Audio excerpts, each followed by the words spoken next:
Talk Show. Recorded live. Hello and welcome to the Castle of Horror interview segment where we talk to writers and creators of today's genre worlds. From Denver, Colorado, I'm your host, Jason Henderson, creator of the Alex Van Helsing novels. This week we are talking to David Bowles, author of a lot of books, including Mexican Bestiary, Creature Feature, Flower Song Dance, Aztec and Mayan Poetry. His work on urban legends and folklore has been featured on Monsters and Mysteries in America, a TV show with which he is currently consulting. And his upcoming novel, The Smoking Mirror, comes out in April. And in fact, just this next month, in March, from Lamar University Press, he has another book, a book on northern Mexico, on folklore from northern Mexico and South Texas. What is that book called? Border Lore. Border Lore. Yeah. Border Lore, covering myths and legends from northern Mexico and South Texas, which is your stomping grounds. Isn't that right? Yeah, this is where I've grown up. And candidly, we've actually met 1,000 times. I mean, you know. Sure, of course. I've been down to but the valley. We've met a lot of times, but I don't think we've ever sat down and had like kind of conversation we're about to have. So it's kind of cool. I like it. No, it is. It's new, and I've never really had the chance to interview you, which is funny because you have such a fascinating career. And I'm not saying that just to say it, but it truly is a fascinating career and a fascinating bunch of topics, and you take it very seriously, and you do a lot with it. So I've always admired the tirelessness with which you approach all these subjects and keep putting stuff out, but we've never had a chance to talk about it. So, but yeah, there's an active literary community in South Texas, and so I keep running into you every time I'm down there near the border. So all right, talk to me, David, about and I'm going to ask you about Smoking Mirror, the new book. Before that, every book that I've known to come from you, like especially Mexican Bestiary, which I love, it's this really beautiful book that's in both English and Spanish and covers, you know, ghostly legends and monsters and myth from Mexico. How did you get into this? I mean, how did you wind up being the guy when it comes to La Llorona and all that stuff? Yeah, well, I mean, it's kind of interesting. It really goes back to my childhood growing up here in the Valley. I mean, I come from an ethnically diverse family, and my grandmother, Marie Garza, used to gather my cousins and me around her knee and tell us these stories and scare us half to death when we were children. And it was really great, you know, a sense of catharsis. Is that being true? frightened I mean, literally, you're sitting at the foot of your grandmother and she's telling you stories about... Yeah, sure. Eating our little, you know... pan de polvo and listening to her tell the stories of lechuzas and cucuys, and it was great. It's fantastic. I mean, we got dumps on her a lot growing up. Free babysitting, you know how that goes, and this is what she would do to kind of entertain us. And I mean, it was really my gateway into literacy when I was a little kid. Was my love of stories then led me to reading a lot, which you know led to my eventually becoming an English teacher. And when I was an English teacher at a middle school here in the Valley in Donna, where I live, I had a group of students one year that were they just didn't want to read. I would come in, and I was doing my master's at the time, so I would bring in all this great literature, and I'd say, you know, sit down, young ones, let me share this literature with you, and they were just, and you've presented to kids like this, they would just like look at me like, chale, and there's no way, we're not going to be listening to this, we're not going to read this is boring, we don't understand it. And it was then that I realized that I needed to go back to my roots. And so I started bringing in a lot of these folk tales. And I ended up, because I needed to teach short story elements, I began to retell the stories my grandmother had told me when I was a kid in the form of short stories. And that led to my first book, which was The Seed, a collection of short stories. And since so many of them had to do with folklore and mythology, that led to the Mexican Bestiary Project, which was something that's actually pitched to me by my friend, painter Noe Vela. I've been wanting to do an encyclopedia of creepy creatures from Mexico and Texas for a long time. And so he did the artwork, and I wrote the stories up.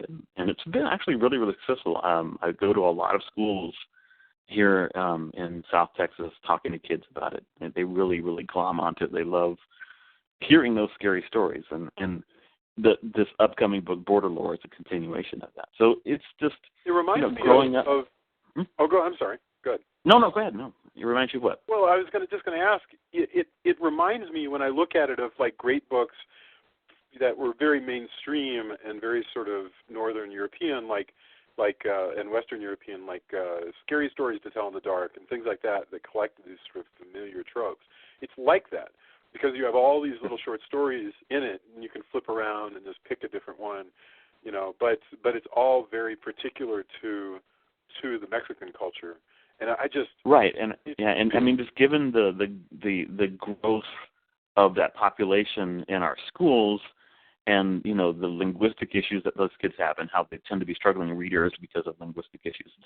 It's a really nice thing to do. Not only because I enjoy telling the stories, but I know that young people are going to enjoy them as well. They're going to be a lot more likely to read these things than the other. Craziest or most surprising? If you were in front of a bunch of students and they said, so Mr. Bowles, tell us something.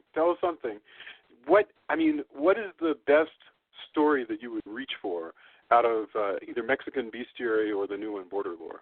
What comes to mind? Yeah, the stories, the two stories that I get the biggest reception out of are The Devil at the Disco. Here in McAllen, there was a discotheque in the 70s called Bocasia 2000, which was super famous, and the appearance of the devil there on Good Friday of 1979, which happened to also be Friday the 13th, is legendary. And when you tell it the right way, kids are captivated by it because it's a story of disobedience and punishment, which is, along the lines of a lot of those Northern and Western European collections that you're talking about. The kids really get into that. And just anything where the devil shows up and suddenly he's revealed and you see his actual appearance and the girl is dancing. The smell of sulfur. I have this vague memory of the smell of sulfur around. Yeah. Is that a swirling variation? That's a variation on the folk tale where the devil dances with the girl and then his hooves are revealed. Is that correct? Or is that sure it is. Is that a different... No, yeah, it's definitely. I mean, when working on Border Lore, which is a more, it's more general audience, but it has a scholarly appendix to it, and it's got an introduction by a famous folklorist, Dr. Mark Glaser. I tried to classify these stories according to existing frameworks, and it is definitely just another iteration of that story, of that motif, and you see it in Canadian and other Latin American stories as well. But that unique local twist of having it at a particular location, at a particular date, and happening on Friday the 13th, which is also Good Friday. It's just it has all these really interesting local trappings that make it really fascinating. Well, that's what makes great folklore is when you tie something to, it was around this lake, it was around White Rock Lake, or it was around, this old discotheque that was in McAllen in the 70s. It's such a wonderful idea. That's just great. Kate Bush, by the way, wrote a song based on that folk tale. Come to think of it, only she transformed the devil into Hitler. She goes to a dance and she winds up dancing with Hitler. With Hitler. Later. I vaguely remember this song because I used to listen to Kate Bush when I was in college in the late 80s. I think it was called Heads Were Dancing.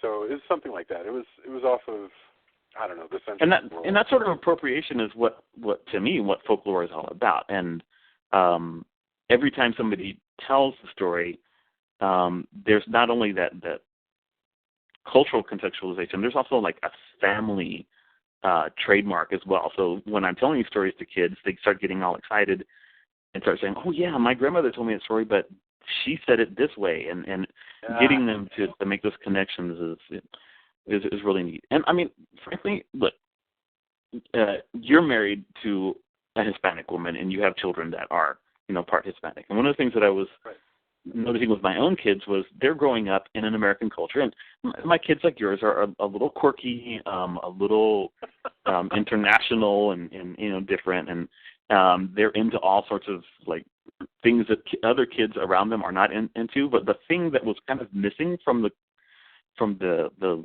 family milieu was these stories that I had grown up with. And so, I mean, that was another one of my motivations for diving into this was reconnecting with the stories so that I could connect them to that part of of their history, and it's I don't even think it's a tradition now. I feel like it's lost, or maybe it's just lost in my family, because I don't ever say, hey, everybody gather around, I'm going to tell you a story.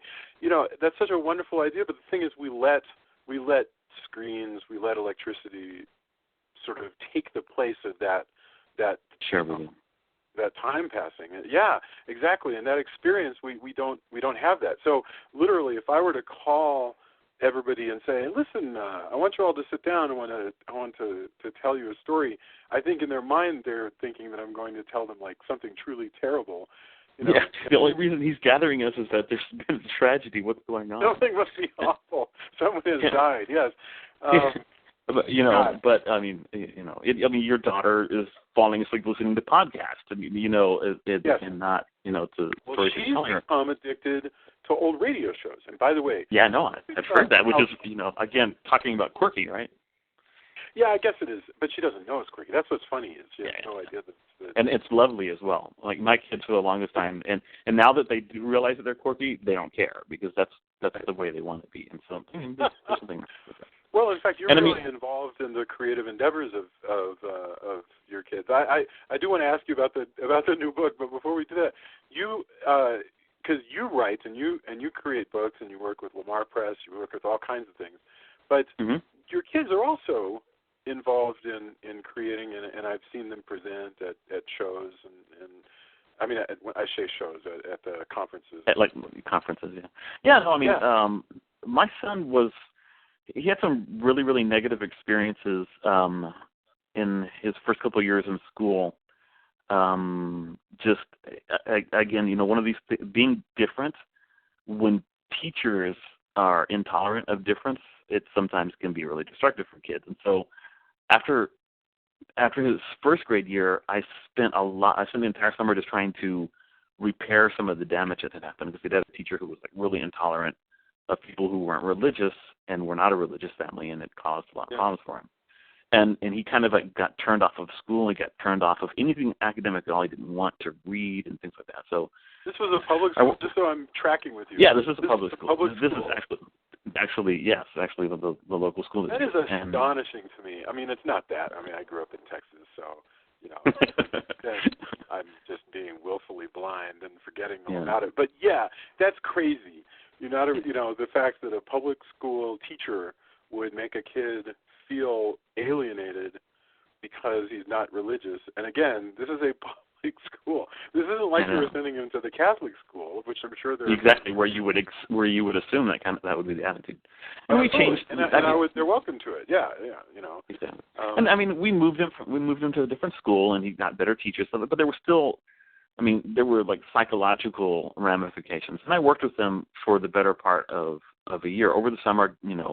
Getting them interested in reading again, and over the course of that next year, just trying to get him to see himself as somebody who was academic, who was intellectual. So when I signed my contract for my first book, the short story collection, The Seed, he got kind of excited about it. He's like, "Oh, wow, my dad is publishing a book. That's so neat." And he told me, "Hey, you know what? I'd like to write a book too." And I go, "Well, do it." And he was in third grade by this time. And I kind of pointed him in the direction of some of the books that third grade. He starts writing. Liking. Yeah, he started writing. And he was always a really good storyteller. And it was just a matter of kind of showing him the ropes.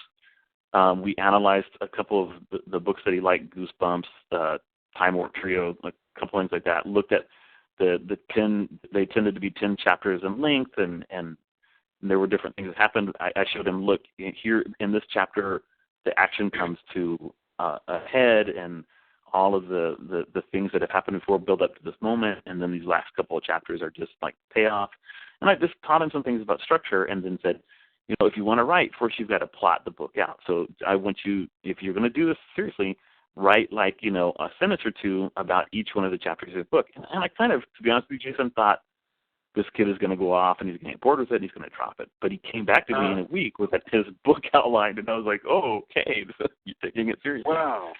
And he went from there, and he eventually ended up writing 3 books, and it really did a lot to turn things around for him. And his sister who's now in college, illustrated them, and they did school visits and things like that. And it was really nice. And I do well, but editing imagine more. also to be looked up to by the kids that he's presenting Sure. to, It really changed things, especially when he finally got to present at the school that he was attending. It changed the way everybody in the school saw him, and that still holds true to the present. I mean, he's now an 8th grader, so we're talking 5 years later, and there's still kids that around him that know that he's written books and so forth, and he doesn't. I mean, he doesn't catch flack from anybody. Yeah, no, and they're delightful presenters. I've seen both of them present. I mean, did you, for the listener, speaking as an educator or a practitioner, as the white papers would call you, how does that translate into like opportunities we have with young people around us? I mean, could you, is there something that you could take away from that? Like, I mean, do you think that this was an activity that was very particular to your son, or do you think other parents could try? No, I mean, I think it can be extended and be something that other people can learn from. Like, I'm the bilingual director at this district now, and so I have to work with a lot of teachers who have to work with struggling readers and so forth. And one of the things I always tell them is you've got to help the kids see themselves as readers and writers, and that's really the trick, getting them excited about being readers and writers, seeing themselves as having a legitimate opportunity. And one part of it is, they're having literature to read in which they see themselves, and so that's why I am really excited about like the diverse books movement, and this new book, The Smoking Mirror. And it's really weird that we're talking about my kids, because the two main characters in this book are essentially my son and daughter. But I have an older. Yeah. I'm sorry. Go ahead. I was going to say I have an older daughter who's she's in her middle 20s, lives in Austin. But these two, Charlene and Angela, the ones who've worked on books together, they were the template for the characters of Johnny and Carol and the Garza Twins series, because it's going to be a 5-book series. So I'm about halfway through the first one, the Smoking Mirror, and and so what I've observed so far, you have this brother and sister that you said that are patterned after your own kids. They have a dissolute and out of control drunk father who is very depressed. He's drinking. He's not mean. He's one of those people who's just simply poured himself into a bottle and can't really get back out. And that's because their mother has gone missing, and she may have run off. She may have died, and it may have been kidnapped. And it may be a much more magical mystery, which is what the book ends up being about.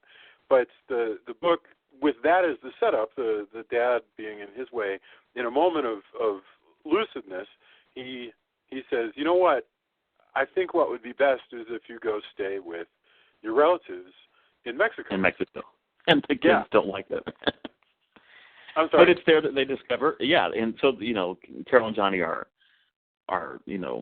appalled that they're being shipped off to Monterey. But when they get there... this is not something that would happen with your kids, but this is actually something that I'm sure happens all the time, because you've got families in the border and they're spread across the border. So exactly. I mean, one side and that's on the other. Sure, and that's one of the things that I wanted to do with this book. I mean, I basically everything I write, it's going to always have some kind of tinge of the Hispanic, but I wanted to do something a little bit different than like what you might stereotypically see when you have Latino protagonists. I wanted to show the kinds of kids that my kids are, that are multicultural. They've got relatives in Mexico. They've got relatives on this side. They go back and forth. They're like border folk. They're not Mexican American or Mexican. They're like something else. And I wanted to show middle class kids who have this relationship between both countries and going back and forth. And in the book, their father's Mexican American, their mother is Mexican, and they get shipped off to Mexico. I mean, they understand the way that country works, although we don't get to see too much of it because they they end up going to the Aztec underworld to rescue their mother. It ends up going into a fantasy direction, but yeah. I love the whole business of this world of the human world of the border and the surprises of it. For instance, I think people who aren't that familiar with Mexico might have attitudes that are a lot like some of the kids who are just being jerks in the beginning, who are like, oh, well, don't go down there, you're going to get killed by the cartels, all this stuff. And, and in fact, they go to Mexico, and the first thing they do is go get their cell phone, services hooked up and stuff like that. Because it's middle class is middle class. They're middle class no matter where you go. And sure, there are things that are markedly different in Mexico, but like my kids have grown up back and forth, and we go to Mexico, every year for, probably at least a month in total the time we spend there. And when they were younger and before all the violence broke out, we would go even more often. So to them, it's just like your backyard. It's not that much different from just going down to the neighboring city here in the valley. And it was really important to me. And the other thing that I was, trying to do was just mine Aztec and Mayan mythology. Tell me a little bit about that, because I've only gotten as far as they're underground and just to, this isn't much of a spoiler, this family has an inherited trait of shape-shifting. And there's a whole mythology. And before we go into the other, I want to ask you about this one in particular. The situation they learn very quickly is their mother was a shapeshifter. She could turn into a big cat, basically. And the twins, the brother and sister are twins. And it's very unique that they both have the shape-shifting power, and that makes this family very interesting to the Aztec myth creatures. Gods, because there's something special about the fact that these twins have this power. And I know that you're a folklorist, so obviously you've probably observed a million times the special power of twins, in stories. Sure. One of the things that my studies of folklore led me to was study of like Mesoamerican mythology, Mesoamerican language. I've been I learned Nahuatl. I've translated from Nahuatl, the Aztec language, into English. You also translate from Japanese, don't you? I had studied Japanese a long time ago. Oh, I love languages. My love for languages got started when I was very, very young. I didn't mean to distract you. I just wanted to point out that that's really amazing. Anyway, continue. Yeah, and but that's what led me to this fascination. So folklore, investigating Mexican legends led me to Mexican mythology, which led me to Mexican, language and so forth. And so I mine from that. And there are, in the Aztec culture and their mythos, there is something special about twins, and they would be used to cure people. If somebody got really, really sick, they would go down to a family that had twins. The twins would touch the sick person, and supposedly their infirmities would lessen or go away. And this was a special kind of ability they had called shoshal, which literally means twin magic. And I give it a twist and so forth in the book, and make it a lot more powerful and potentially menacing than what it was historically. But that's kind of what the point is. I want to take the mythology of Mesoamerica and adapt it to the sensibilities of YA fantasy. Because if I were telling a story as a Mexican writer within the traditions of just writing about Mexican mythology, it would be a very different book.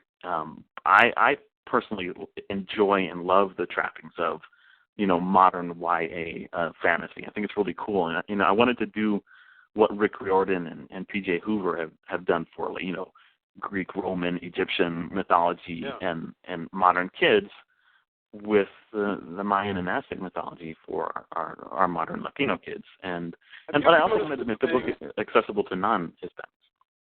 Well, it is, by the way. But what's great as a non-Hispanic is that you can be reading it and you learn about that stuff. But what's funny is, you as the writer, as the little sort of mini god of the universe of your book, and this is going to be several books. What I've always thought is fascinating is, let's say you look up werewolves or you look up were-jaguars or whatever these guys are called. There's actually an Aztec word that they use. Yeah, Nahual.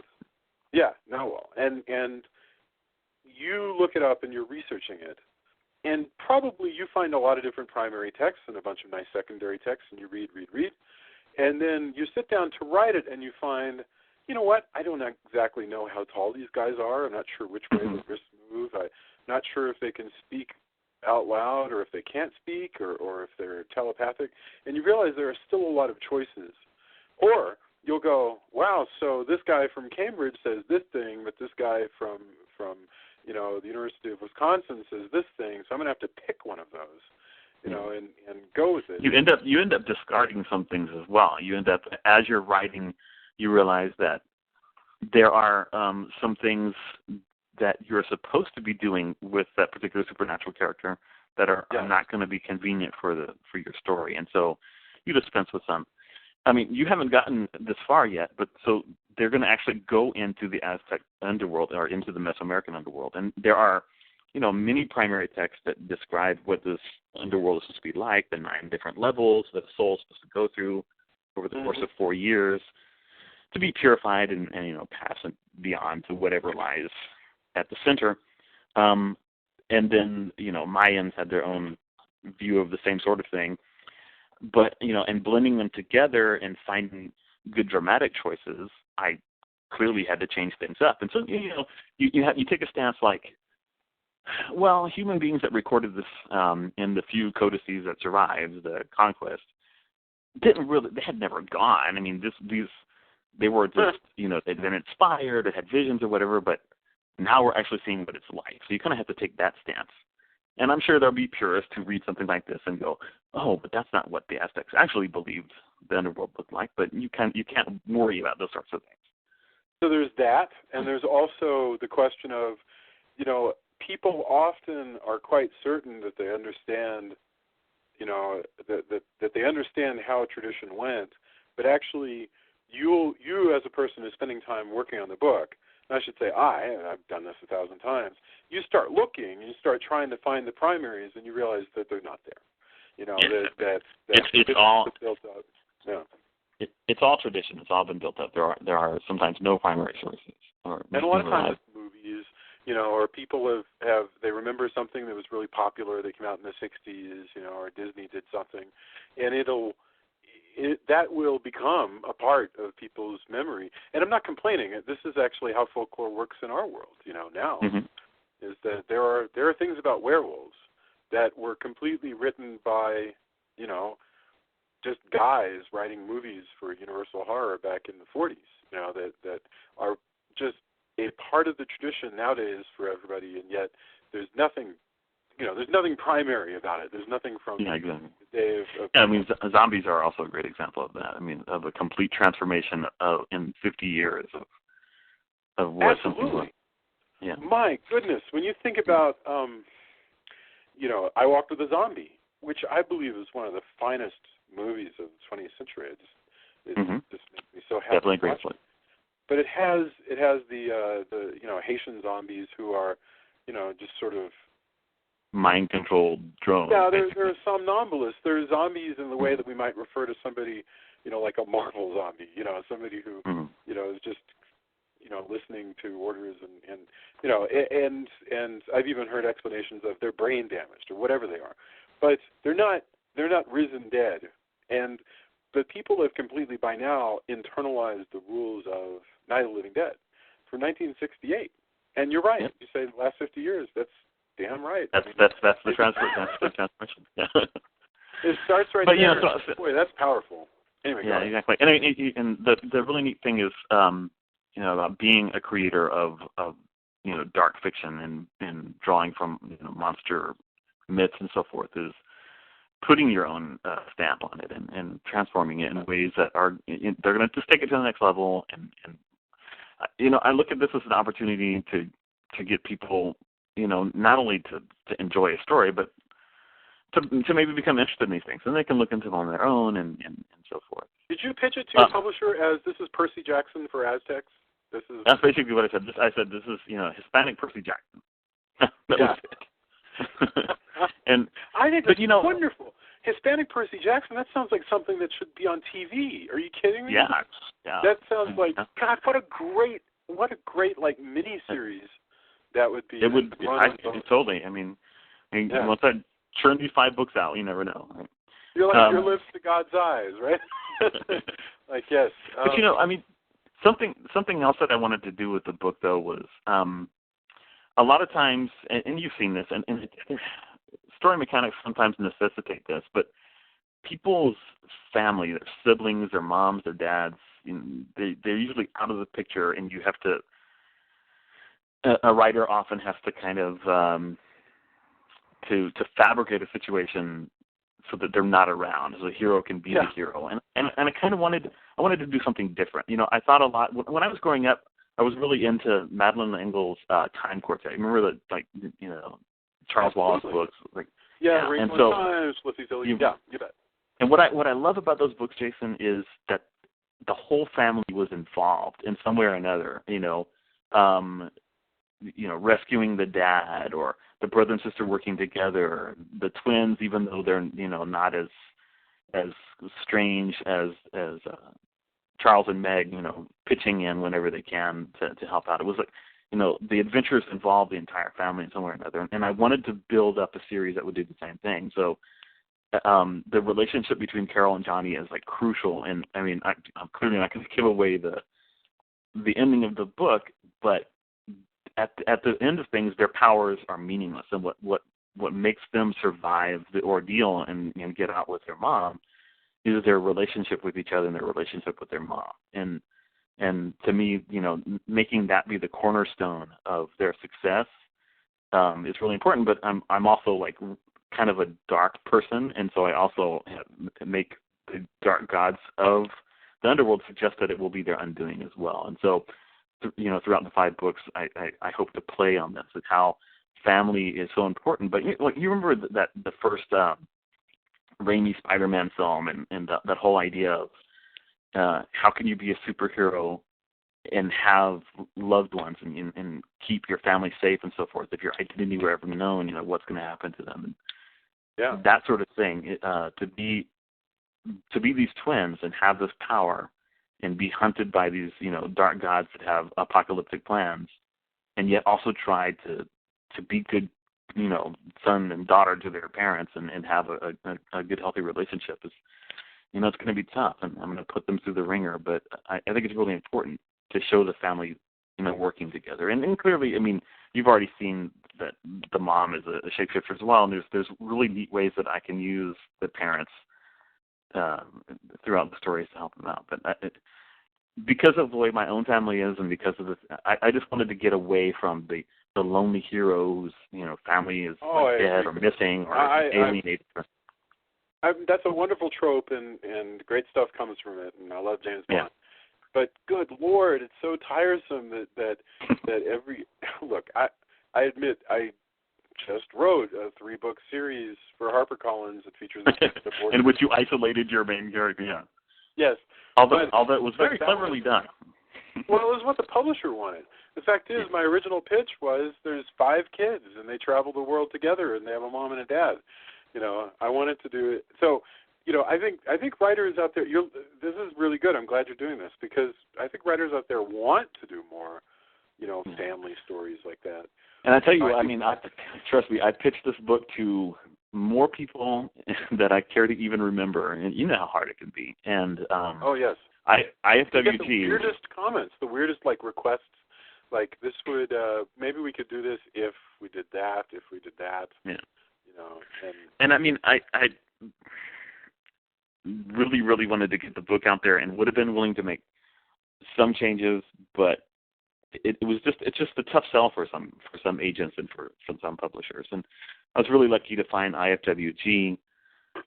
They're a publishing firm out of Australia and Europe that's expanding into the U.S. And they're it's a small press. It's not one of the big hitters, but you get like this really personalized kind of attention, and they're very caring and so forth. And hey, they let my daughter design the cover. That's freaking awesome. Excellent. Absolutely. She's such an awesome artist that I was tickled pink. Well, and it very much looks like a book for this age. You know, there's a certain kind of painted illustration look that fits this market. You know, and it's funny, by the way, how you can kind of tell the age market for the book by the way the cover is presented. You know, teenage girls have photograph covers now, which I find fascinating. You know, younger books have illustrations. Somewhere in the middle, you know, like high school, but for boys, you know, lower high school, you have paintings. You know, sort of like the Harry Potter stuff. You know, those.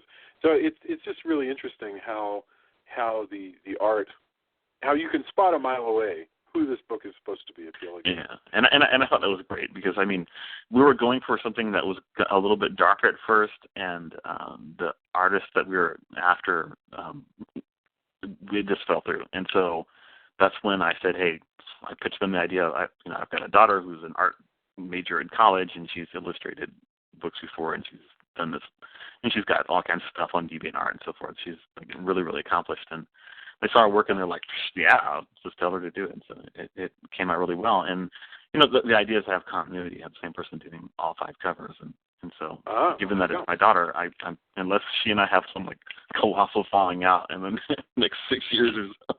Well, make her sign on it, or she'll try to get out of one of the years. You know? Yeah. They threw money her way. She's going to be happy.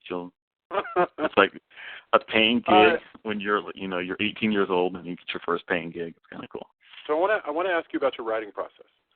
So when you're working on something, like let's say it's not today where you're instead calling into this, but like let's say you get home from the university or wherever it is, and it's 6 o'clock in the evening, and you know that you need to knock out a couple chapters this week.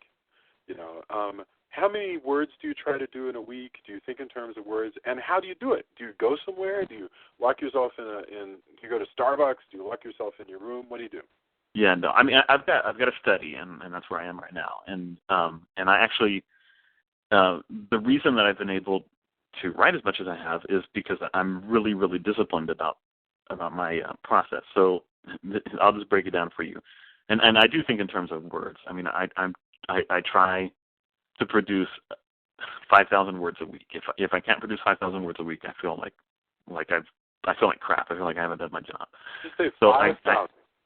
5,000 words a week minimum. If I don't turn 5,000 words a week out, then I feel really bad. And so, and basically it works like this. I get up every morning at 5 o'clock, and I don't believe in writer's block. To me, it's a cop out. I just pour myself a big cup of coffee and I sit down and start writing, whatever it has to. I've been doing a lot of short stories recently, and so I'll just sit down and wherever I stopped, that's where I pick up. Now, I'll write for half an hour and I'll read back over it, and a lot of times what I have written will need to be completely rewritten, but that's the way it goes. And so I try to work for about an hour and a half every morning by 6:30. Iron my clothes real quick, jump in the shower, and then go to work. And then in the evening, around after my wife and I we're in the middle of watching this Argentine telenovela. It's really kind of great. So once we're finished watching whatever telenovela we're watching, and I see whatever show that I'm currently watching, Walking Dead or whatever, then I take about an hour to look over what I wrote in the morning and to write some more. And so, my goal is the primary writing that you do is when you get up in the morning. But then and right before I go to bed. Yeah, that's really cool. And then Saturday and Sundays I write 4 hours each day. So 4 hours each day.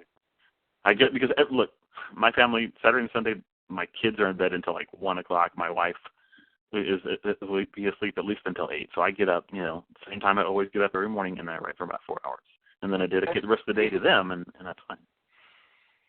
Wow, but it's just that's really amazing.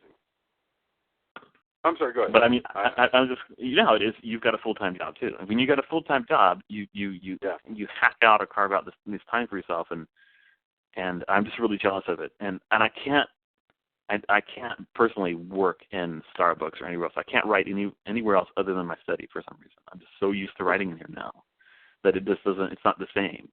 I guess I can kind of write at the university, like if I have office hours, because I'll teach like a class every semester, and so I'll go, I'll be teaching a 7 to 10 o'clock class or whatever, and I'll get out of work at 5, and I'll go over, and then I'll be there in my office, and I can write there, and that's fine, because it's usually nice and quiet, and it feels like a study. I've got a desk and a computer, but that's my setting. I need to have a desk and a computer in front of me, and that's the way I write. I'm inspired. That's interesting, this notion of getting up early to write. It sounds like something that would be very difficult for somebody like me. I've never been able to get up early in the morning to write. The only time I've ever been able to get up, I used to do it when I would have like big deadlines, where stuff was going to be due, over the next couple of days. So for short periods, I could do it.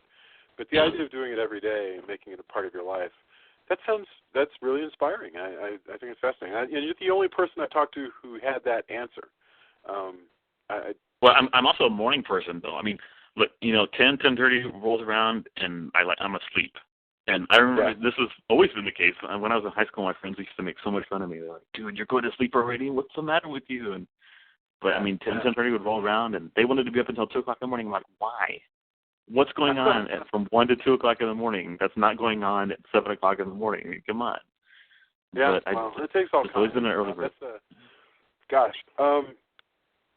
Wow. Well, thank you for sharing. I mean, by the way, what's funny is when I think 5,000 is about what I would aim for, between 5 and 7, depending on whether something's due, Yeah, that totally changes things. If something is really due, right, it could be, 10, 12. Well, my problem is, though, if I finished a book very recently, and so since then I'm casting around. I do a little bit every day. Stephen King says finish a book on Friday and start a new book on Saturday. But really, and he's one prolific SOB, isn't he? Yes. But I mean, for the rest of us, you just kind of you cast about, and you find yourself not creating more work, and so I have to actually kick myself back in to gear to do it. And then once you're back in, just like running, just like working out, you almost don't remember what it was like when you weren't doing it, and but I don't know what it is. One of the differences is that clearly I started getting published a lot later than you did, and so you've been doing this for a lot longer, and you've had some respectable success. And one of the things, my situation, the way I find myself in is I feel like I've got like this little window. And so I've got to like move my ass as fast as I can. And so I've got project upon project upon. So like I'm working on the sequel. I've already planned it all out chapter by chapter. I've got everything down and know all the beats, and I'm beginning to write it. But there you go. I mean, that's really one. I mean, you've got somebody who's expecting this next book. That's motivation. Yeah. No, but I'm also like working on other projects. I've already got most of another book written for Lamar University Press, which is called A Mythological History of Mexico, which is like new versions and retranslations of a bunch of mythology and stuff. And that one I'm going to wrap up in the summer. And so I've got like things blocked out. And so every month there's like I'm going to be doing this, and then I'm going to I'll write the rough draft, set that aside for a month so that I can work on this other project, and I've got it all mapped out. And it's kind of crazy and it's kind of anal, but I have enough friends who are writers to know that like I've got this little window of opportunity, and if I don't take advantage of it, then I'll stop it where I'm at. And so I mean it's one of those bleak realities. You've got to move. And I mean I love to write. No, I know exactly what you're right, what you mean, because you can love to write, but to create something you can hand over to somebody else, you have to get up in the morning and do a little bit every day. It's serious business. It just so happens that you enjoy doing it, but yeah, it's a real job. It's like making a house. You build a little bit every day. Yeah. My wife told me the other day, "You're lucky that you have no hobby." Yeah, no, it's true. Okay, so changing the subject, but I just had to ask you about this. So I've seen you on the show, on Monsters and Mysteries in America, where you're sitting in a chair, you know, in like I can't even remember what the set was. In my mind, you're like in some sort of like really nice study. You know, you're making little steeples with your fingers, and as you there about you know big. Yes, let's discuss the folklore of Mexico. Yeah, it was actually in the local museum, the Donna Hooks Fletcher Historical Museum here in Donna, Texas, and it was a lot of fun. So the way it worked was they wanted to do an episode on flying humanoids, and they came across my creature feature story on the Big Bird, which is the major flying humanoid from the Rio Grande Valley. And it's not the Sesame Street Big Bird; it's an actual an actual like frightening creature from 1976 that supposedly attacked for like 2 months. And so they contacted me and they said, hey, we'd like to interview you for this episode and do a recreation of the story. And I was like, well, artistical integrity. And they didn't get the joke. They were like, I'm sorry. I'm like, no, yes, of course I want to be interviewed. What kind of question is this? Yes, please. And so they flew down and set up here at the museum. And it was really funny because there were like two ladies that were volunteers that work in the museum. And they said, no, you got to be quiet. You can't, if you're going to be in here, that's fine. But you can't make any noise because they're filming this. But they kept talking, and like they kept getting quieter, and I kept like turning and saying, "Ladies, you've got to stop talking." And they would whisper, and so we'd be in the middle of recording something, and all of a sudden we go, shh, and they would have to stop recording, and they have to redo it. And it was so I finally had to say, hold on a second, and I go over to them and say, "Can you sit outside, please?" And it was the most awkward thing in the world because they were like lending us the place, and I have to ask these women, who are like in their 50s, can you please just go sit outside until this interview is over?